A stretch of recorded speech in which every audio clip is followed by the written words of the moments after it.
अस्सलाम वालेकुम रहमतुल्लाहि व बरकातहू। दोस्तों माया खलील कुरैशी ऐं वॾी सिरा मुंहिंजो यूट्यूब चैनल खलील मसलो। दोस्तों अॼोकी पंहिंजी हिन वीडियो में असां कंहिं बिज़नेस जे बारे में न ॻाल्हि कंदासीं, बल्कि असां अॼु मां इहो डिस्कस कंदुमि त गोट फार्मिंग लाइ असां शेड ठाहियूं त कीअं ठाहियूं, शेड ठाहियूं त कहिड़े हिसाब जो हुजे, उन में केतिरी जेको आहे स्पेस हुजे, इहो सॼो कुझु हिन वीडियो में डिस्कस कंदासीं। दोस्तों शेड ठाहिण लाइ जेको आहे ॾिसो न, शेड असांखे ठाहिणु खपे त मॉडर्न ठाहिणु खपे। ऐं मॉडर्न अॼुकल्ह जेको रुझान हली रहियो आहे त उहे माना 50-60 लख रुपया शेड ते माण्हू ख़र्च था करे सघनि। अबा तव्हां जेको इहो पैसो शेड ते ख़र्च था कयो, इहो तव्हां पंहिंजे प्रोडक्ट ते ख़र्च कंदो त तव्हांखे रिटर्न बि मिलंदो न। उहे वरी चवंदा आहिनि साईं सस्ता रोए बार बार, महंगा रोए एक बार। अबा महंगा रोए एक बार त सुभाणे अपडेट करण जी ज़रूरत थी पए। जेको 50 लख वारो हूंदो उनखे ड्राइण में बि तकलीफ़ थींदी, जेको हल्को हूंदो 5-8 लख वारो हूंदो उनखे ड्राइण में बि सवलाई थींदी।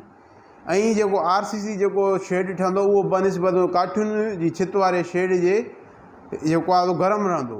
असांखे हिते घणो ख़र्चु न आहे करिणो, छो घणो ख़र्चु करे ईंदासीं, कमु न हूंदो, पोइ ॿार वेठा हुन में लूडो खेॾंदा ऐं असां जेको आहे परेशान लॻा पिया हूंदासीं। असांखे लूडो खेॾण लाइ शेड न आहे ठाहिणो, असांखे पंहिंजो जेको आहे कम लाइ ठाहिणो, असांखे हुन में ॿकरियूं बीहारणियूं आहिनि। दोस्तों शेड जेको माण्हू ठाहे त उन में कोशिशि करे जेतिरो घटि ख़र्चु करे ओतिरो बहितरु आहे। छो त ॿाकरो माल जेको आहे जानवर आहे, जानवर खे ख़बर न आहे पवंदी भाई छित RCC आहे या जेको आहे काठियुनि जी छित पियल आहे, जेको आहे काठियूं बांस या लकड़ा विझी ऐं ॿियो चिखू वग़ैरह विझी।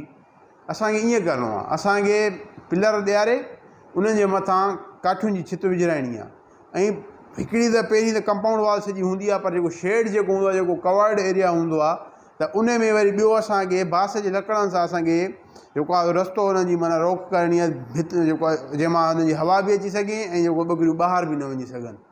सही आहे, ईअं असांखे करिणो आहे। असांखे माना की घटि ख़र्च में ठाहिणो आहे। जेसिताईं ॻाल्हि आहे त भाई शेड जी एराज़ी केतिरी हुजे, माहिरीन जेके आहिनि उहे जेको आहे चवंदा आहिनि वधि में वधि 10 स्क्वायर फीट फी ॿकरी खे कवर्ड एरिया में जॻह खपे थी शेड में। बाक़ी ॿाहिरि जेको तव्हांजो खुलियल एरिया आहे, जेको माना की मैदान आहे, उन में जेतिरो हुजे ओतिरो घटि आहे। इहो तव्हांखे घटि में घटि स्पेस रखिणो आहे। तव्हां जेको शेड ठाहियो त शेड जी जेका वेकर आहे वधि में वधि 20 फुट हुजे, उन खां मथे न हुजे। छो त जेको आहे हवा जी क्रॉसिंग में मसइलो थी सघे थो ऐं ॿियो ऊंधाओ थींदो। जेकॾहिं शेड वॾो हूंदो न जेतिरो वेकिरो, उहो ओतिरो ऊंधाओ थींदो। असांखे अहिड़े हिसाब सां रखिणो आहे त जेका उभरंदड़ जेका सिज जेको आहे, पहिरियों सिज आहे, उहो डायरेक्ट असांजे शेड में अंदरि असांखे रोशनी पए। इहे असांखे शयूं जेको आहे पंहिंजे शेड में असांखे रखणियूं आहिनि। बाक़ी वधीक जेको आहे शेड खे जेको आहे तव्हां पंहिंजे इलाइक़े जे हिसाब सां तव्हांखे ठाहिणो पवंदो। जेकॾहिं तव्हांजो इलाइक़ो सर्द आहे त उन हिसाब सां, जेकॾहिं गरम आहे त उनखे उन हिसाब सां। ऐं ॿियो हिते असांखे हल्के शेड जो, घटि ख़र्च वारे शेड जो इहो बि एडवांटेज थिए थो त जेकॾहिं असांजो ख़र्चु घटि थियल हूंदो त सुभाणे असां भञाईंदासीं त असांखे मसइलो कोन थींदो। ऐं ॿी ॻाल्हि त जेको आहे हिनखे जेकॾहिं हे जेतिरो नंढो हूंदो ऐं हिनखे माना घटि ख़र्चु थियल हूंदो, उन हिसाब सां हिनखे कवर करणु बि सवलो आहे। मिसाल जेकॾहिं असांजे शेड जी छित 8 फुटनि ते या 9 फुटनि ते, त सियारे में असां उनखे कंहिं तालपत्री सां ढके सघूं था। ऐं पर जेकॾहिं असांजो शेड वॾो हूंदो ऐं RCC सॼो ठहियलु हूंदो स्ट्रक्चर हिकिड़ो, त उहो सियारे में सफ़ा थधो थींदो, कंहिं कम जो न रहंदो। ऐं ॿियो हुनखे माना की ढकण लाइ असांखे माना की तकलीफ़ थींदी, उन में असांखे कोका हणणा पवंदा या ॿियो माना की घणो कुझु थींदो।